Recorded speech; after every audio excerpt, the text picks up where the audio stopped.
everyone, Rachel here from Bear Valley Fibres, and today I'm going to show you how to mark your cylinders.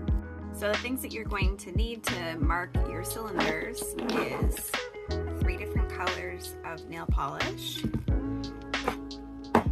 and a blank cylinder, which I'm going to demonstrate off of the machine. However, you should always mark your cylinders while they are on your machine, and the reason is because the underside of the machine, the main gear, there is a magnet. So I'm going to show you on my machine, so I'm just going to take all that extra stuff off. So if I flip my machine over, you can see my magnet right here, and when I turn it back over, that magnet lines up with my main mark, which I mark in blue or green for go and red for stop.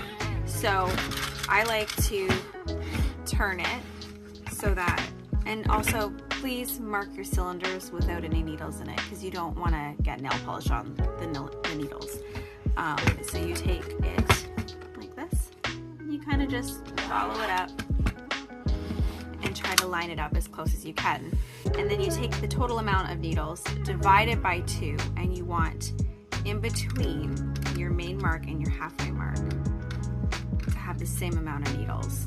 Another reason you want to do it while it is on the machine is not just because of the way it lines up with the magnet.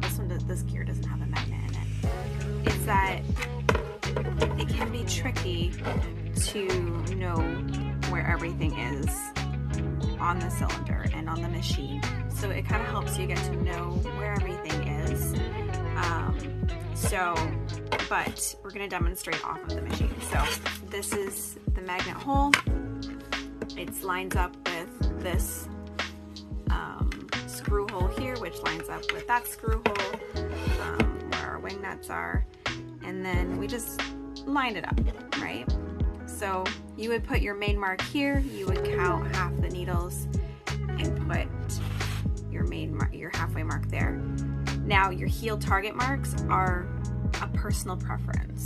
So target marks are usually they're designed to mark where your heel marks will be. So the wider your heel is, the more needles will be left to not be worked when you're working your heel, and vice versa. So I like to take, for myself, I like to take a quarter of my total needles and I count them from the main mark. So from my main mark to my first heel target is a quarter of the total number of needles, and then I go the opposite direction from the main mark, the same quarter of the total number of needles, and then I go to the halfway mark and do a quarter of the total number of needles, and for the other side. And so then these needles, when I turn my heel, that will be where my heel rests, and then this will become the gusset. Somebody who's going to be making socks for people who have really wide heels, you may want to, or they want to have more space, then you may want to have more needles between your target marks, or vice versa. So that is how I recommend you mark your cylinders. Do not use Sharpies, it rubs off. I've had excellent success with using nail polish. You don't need anything fancy for that. You can use, these are from the dollar store, so you don't need to use anything crazy or fancy. So there you have it. If you have any questions, please feel free to send me a message.